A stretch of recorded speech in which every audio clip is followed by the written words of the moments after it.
Soyez les bienvenus dans ce Trends des marchés de ce vendredi. Les bourses européennes ont clôturé la semaine sur une note positive malgré des statistiques économiques décevantes. Avec une remontée du taux de chômage en France à 8,3% au deuxième trimestre et à la destruction de 23 000 emplois en juillet aux États-Unis. Sur Euronext Bruxelles, Lotus Bakeries a été plébiscité après un rapport semestriel largement supérieur aux attentes grâce à un bond de 14% de son chiffre d'affaires. Nixoa a nettement rebondi sur le marché élargi.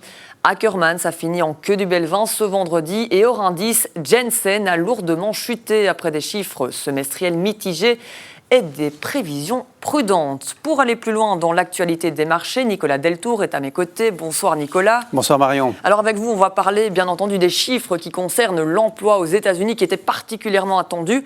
Et on peut le dire, c'est une surprise pour les marchés. Oui, c'est une surprise et pour une fois, c'est une surprise à la baisse.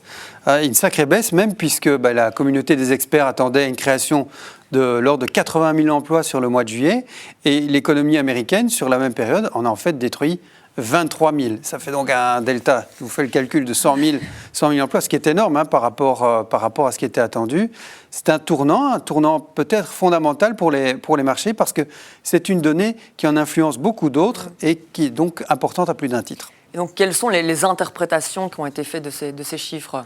Alors, en particulier pour ces données, on marche sur des œufs, je devrais dire on marche sur un fil parce que ces chiffres, quelque part, pour le marché, ils peuvent être ni trop bons, ni trop mauvais, sans quoi on a des problèmes. Alors, si les données sont trop bonnes, alors c'est pas bon pour les marchés. Pourquoi ? Parce que les salaires aux États-Unis, c'est inflationniste. Souvenez-vous, quand on est sorti de la pandémie, le vrai facteur inflationniste aux États-Unis, c'était les salaires, pendant que c'était le gaz et le pétrole en Europe. Puis, des emplois qui vont bien, c'est une économie qui va bien, et donc c'est de la marge de manœuvre pour la Banque centrale américaine, la Fed, pour appuyer sur la pédale de frein, pour juguler un peu l'inflation, et donc freiner l'économie. Donc ça, les marchés n'aiment pas non plus. Et si les résultats sont moins bons ?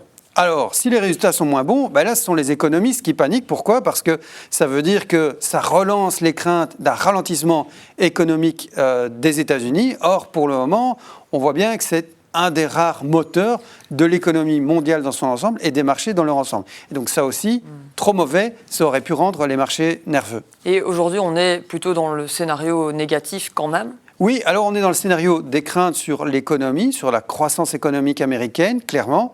La bonne nouvelle, c'est que quelque part, par anticipation du fait que quelque part, la Federal Reserve va sans doute appuyer un peu moins sur la pédale de frein, donc sans doute monter un peu moins ses taux directeurs, et donc les taux longs, se sont retassés aux États-Unis, se relâchent donc.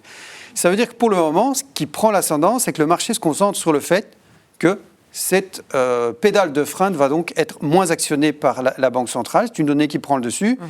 Et donc, une fois de plus, on pourrait dire qu'aux États-Unis, bad news, mauvaise création d'emplois, même destruction des emplois, is good news for the markets.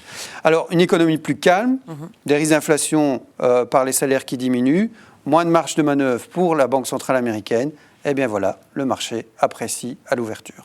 Merci beaucoup Nicolas Deltour. On rappelle que la Réserve fédérale américaine aura sa réunion monétaire mi-septembre. Ce sera un peu plus tôt pour la Banque centrale européenne. Merci à vous d'être avec nous ce vendredi en particulier et je vous souhaite un excellent week-end Nicolas. Merci, à vous également. Et merci à vous aussi téléspectateurs pour votre fidélité. On se retrouve dès lundi pour entamer la semaine économique. Merci beaucoup.